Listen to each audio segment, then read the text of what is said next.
인생 역전이라는 말을 들으면 무엇이 떠오르시나요? 어제 당첨 번호를 발표했던 로또 복권이 떠오르시는 분도 계시겠고, 또 인생 역전이라는 말이 어울릴 만큼 어려운 환경에서 크게 성공한 사람들이 떠오를 것 같습니다. 얼마 전에 한국을 다녀간 그 폴포츠라는 성악가도 그런 사람이겠죠. 평범한 휴대전화 판매원을 하다가 어느 한 오디션 프로그램에 출연했는데 거기서 우승을 해서 세계적인 스타가 된 사람입니다. 우리나라에도 얼마 전까지 많은 오디션 프로그램이 있었고, 또 그 프로그램을 통해서 인생 역전이라고 할 수 있을 만큼 삶이 달라진 연예인들도 있습니다. 그렇다면 성경에서 인생 역전을 했다고 말할 수 있는 사람 누가 있을까요? 아마 많은 사람들이 오늘 함께 읽었던 본문에 있던 요셉을 꼽을 것 같습니다. 사랑받는 아들에서 노예의 신분으로 떨어졌지만 그 노예의 신분에서 가진 고난을 딛고 이집트 제국의 총리가 된 사람입니다. 그래서 많은 사람들이 부러워하기도 하고, 또 그를 보면서 위로를 얻기도 하고, 또 그를 통해서 꿈을 키우는 것 같습니다. 이 요셉의 이야기를 통해서 하나님께서 우리에게 보여주시는 그 인생 역전이 무엇인지를 생각해 봤으면 좋겠습니다. 요셉 하면 늘 함께 따라다니는 소재가 있습니다. 무엇일까요? 바로 꿈입니다. 요셉이 어릴 적에 꿈을 꾸었는데 갖은 방해와 고난에도 불구하고 결국 그 꿈이 이루어졌다는 것이죠. 그래서 어른들이 종종 어린이들을 격려할 때 요셉처럼 꿈을 꾸라는 얘기를 하기도 합니다. 그런데 꿈이라는 단어에는 한 가지 뜻만 아니라 몇 가지 뜻이 있었습니다. 제가 네이버 사전을 찾아보니 꿈에 대한 정의에는 세 가지가 있었습니다. 첫째로, 잠자는 동안에 깨어있을 때와 마찬가지로 여러 가지 사물을 보고 듣는 정신현상입니다. 나는 어젯밤에 하늘을 나는 꿈을 꿨다. 어젯밤에 내 꿈에 너가 나와서 매우 반가웠다 라고 말할 때의 의미이죠. 둘째로는 실현하고 싶은 희망이나 이상입니다. 나는 나중에 대통령이 되고 싶은 꿈이 있어, 또는 나는 앞으로 암을 고치는 약을 만들고 싶은 꿈이 있어 라고 할 때의 의미입니다. 셋째로는 실현될 가능성이 아주 적거나 전혀 없는 헛된 기대나 생각입니다. 누군가가 허황된 생각을 갖고 있을 때 꿈깨 라고 하면서 면박을 줄 때 쓰는 의미이죠. 어린이들에게 요셉처럼 꿈을 꾸라고 할 때는 몇 번째 의미의 꿈일까요? 바로 두 번째 의미, 실현하고 싶은 희망이나 이상으로서의 꿈입니다. 그런데 요셉 이야기에서 그 꿈의 의미는 몇 번째 의미의 꿈일까요? 첫 번째 의미, 잠자는 동안에 우리가 겪을 수 있는 정신현상을 가리킵니다. 그래서 꿈이라는 같은 단어이지만 의미를 혼동해서 사용한다는 걸 알 수 있죠. 요셉 이야기에서 꿈이란 무엇이고 또 그 꿈에 어떤 성질이 있는지에 관심을 기울이며 요셉 이야기를 살펴보겠습니다. 요셉은 누구의 아들인가요? 야곱의 아들, 하나님께서 이스라엘이라는 새 이름을 지어주신 그 야곱의 아들입니다. 그 야곱에게 12아들이 있었습니다. 그런데 그 12아들이 다 같은 한 여인에게서 난 아들들이 아니었죠. 2명의 아내인 레아와 라헬, 그리고 2 여종인 실바와 빌하에게서 났습니다. 요셉은 그 12아들 중에 11번째 아들이었지만 야곱이 가장 사랑했고 또 오랜 동안 아기를 갖지 못했던 라헬에게서 얻은 첫째 아들이었습니다. 성경은 이 요셉이 야곱이 늙음하게 얻은 아들이라서 다른 아들들보다 그를 더 사랑했다고 합니다. 창세기 37장 3절은 이렇게 말합니다. 요셉은 노년에 얻은 아들이므로 이스라엘의 여러 아들들보다 그를 더 사랑함으로 그를 위하여 채색옷을 지었더니. 그런데 사실 야곱이 더욱 나이 들었을 때 낳은 아들 베냐민도 있기 때문에 단지 노년에 낳았기 때문에 요셉을 더 사랑했다기보다는 사랑하는 라헬에게서 노년이 되어서야 얻은 첫 아들이기 때문에 그를 더욱더 사랑했던 게 아닐까 하고 생각해 볼 수 있습니다. 그래서 야곱은 그 아들 요셉을 많이 사랑한 나머지 다른 아들들에게보다 요셉에게 더 좋은 대우를 해줍니다. 그런데 그 모습이 그리 지혜로워 보이지는 않았습니다. 다른 아들들과는 다르게 요셉에게 채색 옷을 입혀주었다라고 하죠. 평범하고 단조로운 옷과는 다르게 알록달록해서 눈에 띄는 화려한 옷이었을 겁니다. 아마 자녀가 둘 이상 있는 집에서 많이 신경 쓰는 부분 중 하나가 아이들이 부모에게서 차별받는 것처럼 느끼지 않게 하는 일일 것 같습니다. 부모는 똑같이 사랑하는 마음으로 각각의 자녀의 특성과 또 상황에 맞게 서로 다르게 대하는 것일 뿐인데도 그 자기를 다르게 대한다는 것 때문에 아이들은 자기가 다른 형제, 다른 자매보다 차별을 받는다고 느낄 때가 있는 것 같습니다. 그렇게 가정에서는 물론이고 또 학교나 직장이나 사람이 모인 것이면 어디든 그렇듯이 특정한 사람을 남과 다르게 잘 해주면 자연스레 주변 사람들의 시기를 받는 것 같습니다. 그래서 남들보다 더 잘해주고 싶은 마음이 들더라도 다른 사람들을 배려하는 방식으로 잘해주는 그 지혜가 필요하겠죠. 요셉이 채색 옷을 입던 그 시대에 채색 옷이 어떤 의미를 지니는지 몇 가지 견해가 있지만 그것은 분명 이 요셉을 다른 아들들과는 구별되게 했고 또 다른 아들들이 요셉을 시기하게 만드는 데는 충분했던 것 같습니다. 창세기 37장 3절과 4절입니다. 요셉은 노년에 얻은 아들이므로 이스라엘이 여러 아들들보다 그를 더 사랑하므로 그를 위하여 채색 옷을 지었더니 그의 형들이 아버지가 형들보다 그를 더 사랑함을 보고 그를 미워하여 그에게 편안하게 말할 수 없었더라. 아버지 야곱이 요셉을 너무 편애한 나머지 형들은 요셉에게 편안하게 다정하게 말할 수 없었습니다. 그런데 그런 아버지 야곱의 편애 때문만이 아니라 이 요셉 자신도 형들의 미움을 살 만한 모습을 가지고 있었습니다. 창세기 37장 2절입니다. 야곱의 족보는 이러하니라. 요셉이 17세의 소년으로서 그의 형들과 함께 양을 칠 때에 그의 아버지의 아내들 빌하와 실바의 아들들과 더불어 함께 있었더니 그가 그들의 잘못을 아버지에게 말하더라. 요셉이 17살의 소년으로서 형들과 함께 양을 치는 일을 함께 했습니다. 그런데 형들이 무슨 잘못을 했을 때 그것을 아버지께 일러 바치곤 했던 것이죠. 우리가 흔히 하는 말로 고자질을 한 것입니다. 형들이 과연 어떤 잘못을 한 것인지 또 형들의 잘못을 아버지께 일러 바치는 그 요셉의 의도가 무엇인지 분명하지는 않습니다. 아버지를 통해서 형들을 관리하려는 그런 주제에 넘은 모습처럼 보이기도 하고 또 남의 잘못을 일일이 드러내고 싶어하는 철없는 모습처럼도 보입니다.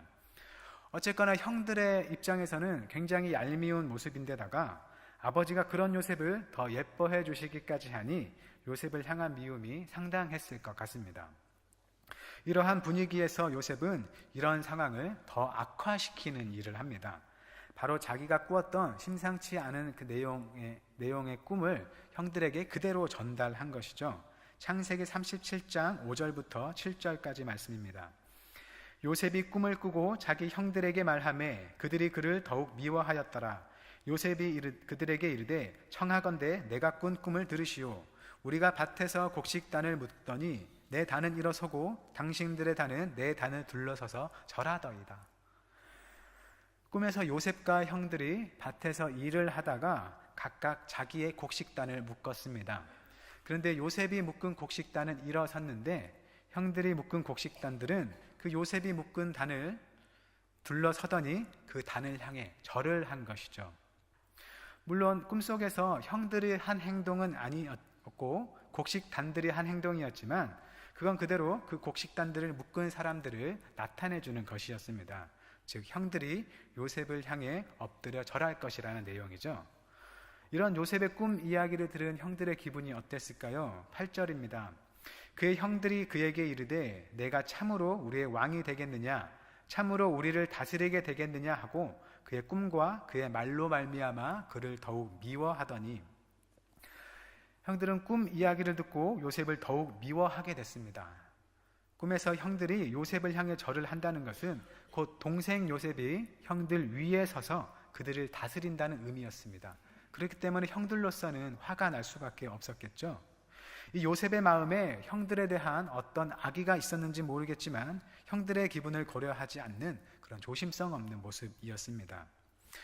17살의 소년이라면 아마 자기가 꾼 꿈의 의미가 무엇인지 분명히 알았을 것 같은데 그런데도 자기를 껄끄러워하는 형들에게 그 꿈을 그대로 얘기한 걸 보면 요셉은 아마도 형들을 그리 공경하지 않았던 게 아닌가라고도 생각해 볼 수 있습니다.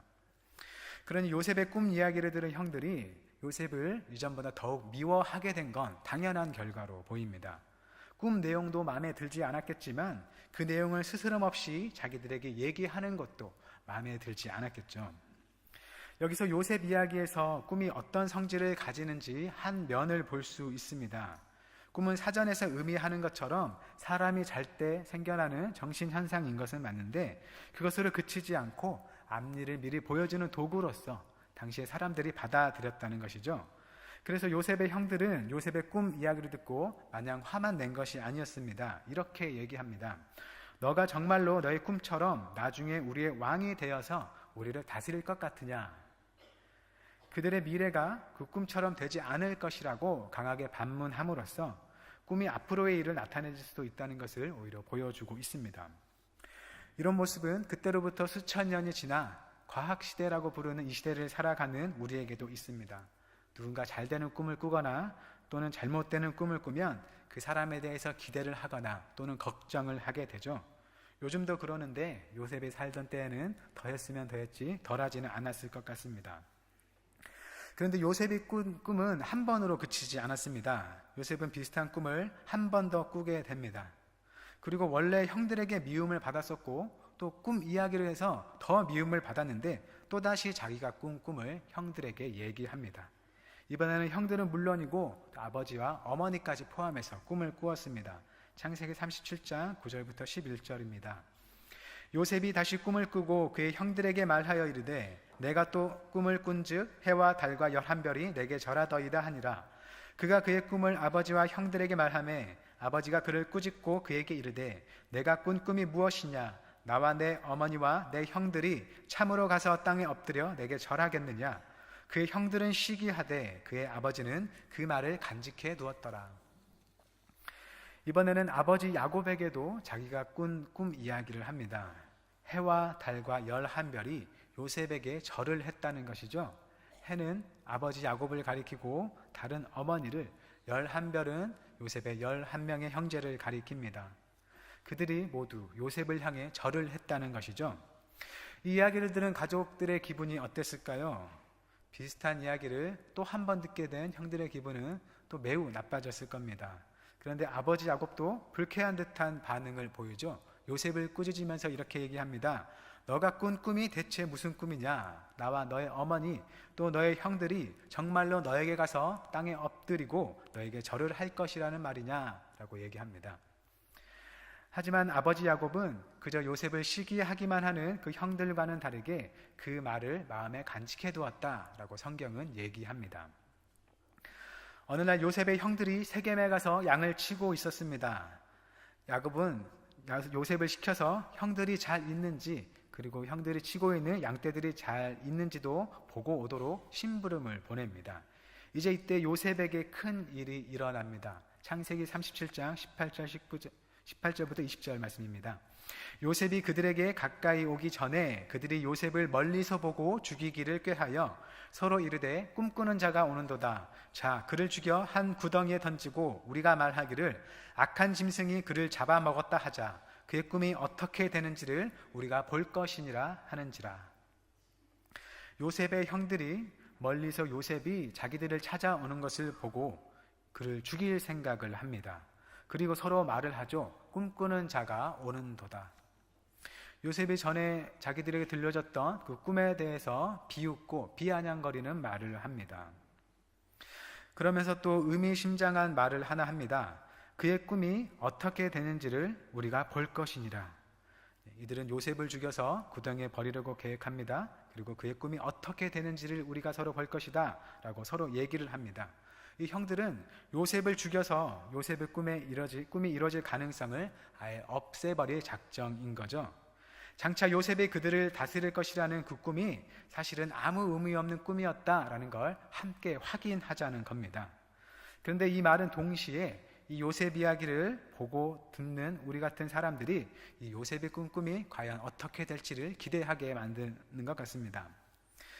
그런데 그때 장남인 르우벤은 이 요셉을 죽이려는 계획을 막고 대신 요셉을 구덩이에 넣게 합니다. 이 르우벤은 요셉을 구덩이에 넣게 한 다음에 어떤 방법으로 그를 구해내 아버지에게 돌려보낼 생각을 한 것입니다. 그런데 형제들이 음식을 먹을 때 이 르우벤이 잠시 자리를 비웠던 것 같습니다. 그래서 르우벤이 자리를 비운 사이에 다른 형제들이 애굽을 향해 그곳을 지나던 상인들에게 요셉을 팔아버리고 맙니다. 그것도 형제 중에 유다라는 인물이 요셉을 살리기 위해서 낸 방책이었습니다. 형들의 처음 계획과는 달리 요셉은 죽지 않았습니다. 그래서 요셉은 비록 노예로 팔린 몸이지만 그가 살아있는 한 그가 전에 꾸었던 꿈도 아직은 유효하게 되었습니다. 하지만 형들은 이 요셉이 먼 나라로 노예로 팔려간 만큼 그의 꿈에서 더욱 멀어졌다고 생각을 했겠죠. 애굽으로 가게 된 이 요셉은 애굽의 왕 바로의 신하 진위 대장 보디발의 집에 팔려갔습니다. 이제 드디어 이야기에 하나님이 등장하십니다. 창세기 39장 2절과 3절입니다. 여호와께서 요셉과 함께 하심으로 그가 형통한 자가 되어 그의 주인 애굽 사람의 집에 있으니 그의 주인이 여호와께서 그와 함께 하심을 보며 또 여호와께서 그의 범사에 형통하게 하심을 보았더라. 하나님께서 애굽의 노예로 팔려간 요셉과 함께 하셨습니다. 하나님께서 요셉과 함께 하심으로 요셉이 형통한 자가 되었는데 그 모습이 주인 보디발이 알아볼 정도였습니다. 그래서 성경은 그의 주인이 여호와께서 그와 함께 하심과 그의 범사에 형통하게 하심을 보았다라고 표현하고 있습니다. 그래서 요셉은 이 주인 보디발에게 은혜를 입어서 그 집의 총무가 됩니다. 이 주인 보디발은 자기가 먹는 음식에는 전혀 간섭을 하지 않고 이 요셉에게 집안의 모든 일을 맡깁니다. 그리고 하나님이 함께 하시는 이 요셉 덕분에 보디발은 자기가 가지고 있는 밭과 집에 있는 모든 것들에 하나님의 복을 얻을 수 있었습니다.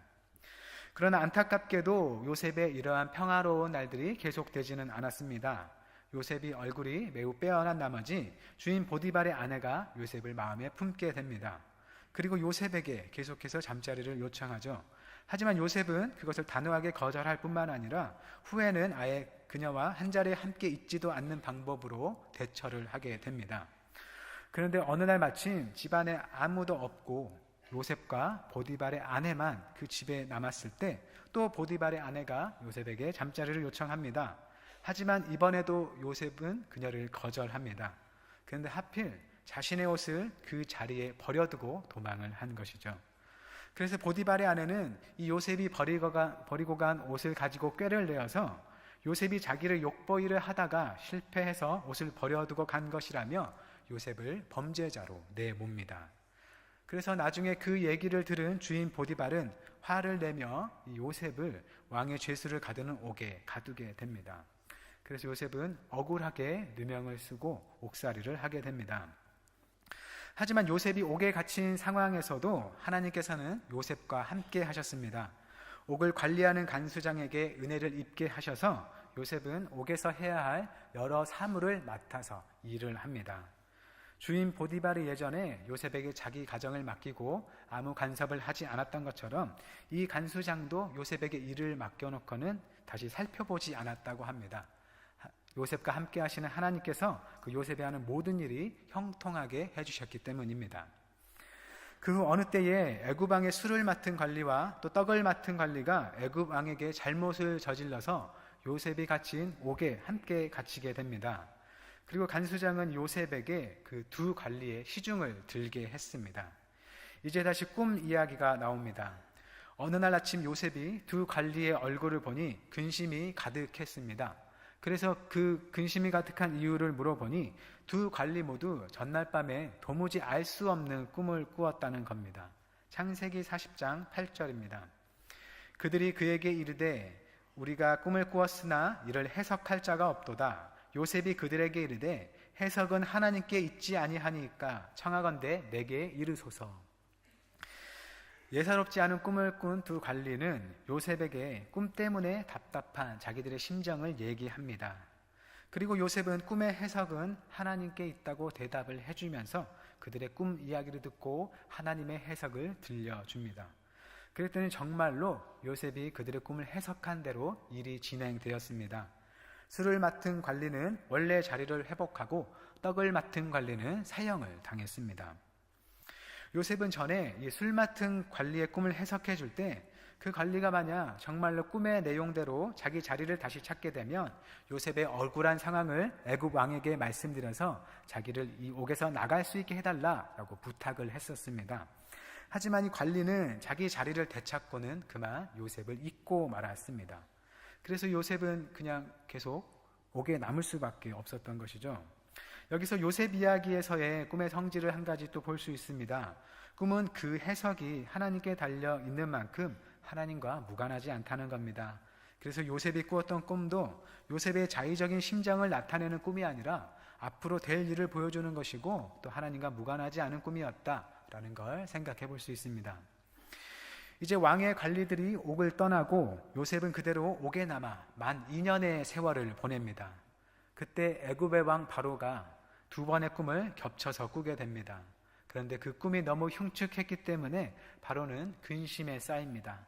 그래서 이집트에 있는 점술가드가 모든 현인들을 불러서 그 꿈의 내용을 말해주고 그 내용이 무엇인지 자기에게 해석을 달라고 하지만 그 누구도 그 꿈의 내용을 알지 못했습니다.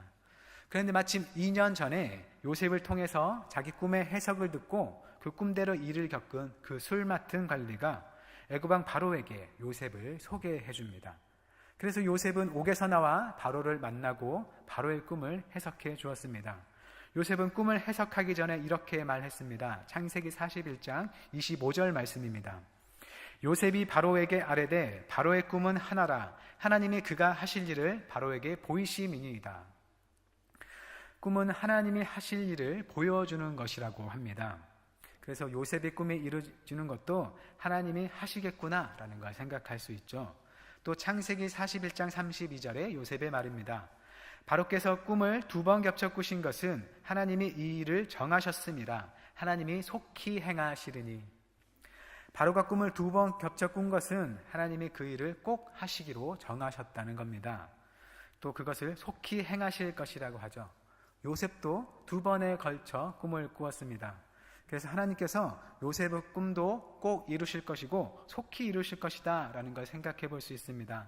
또 그 일이 이루어지는 게 이제 얼마 남지 않았겠구나 라는 걸 예상해 볼 수 있죠.